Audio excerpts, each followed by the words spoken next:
Debt पर कट गई कावाना नेट पर। अरे सुना हो शादी रहे पिछला डेट पर कट गई कावाना नेट पर।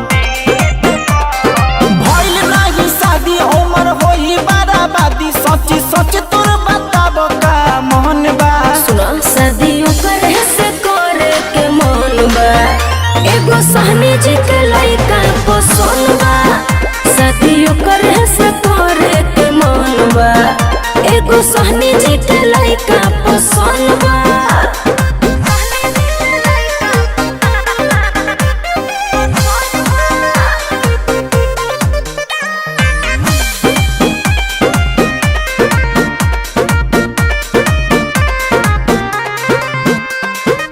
चढ़ली जवानी हमर भइल बाटे बम हो केहू कुछ बोले हमरा नइखे ई गम हो।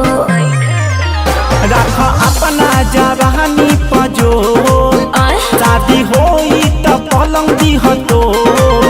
सजल ओकरेला हमर ई धन बा शादी ओकरे से करे के मन बा एगो सहनी जी के लइका पसंद बा।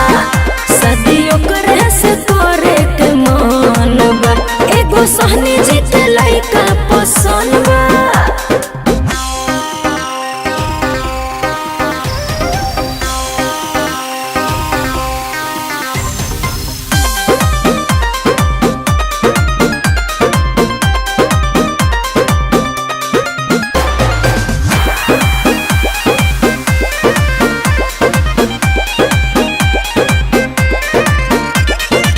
हमरा जवानी के बढ़ल बा डिमांड हो रोज रोज लइकन में हो जाता मार हो।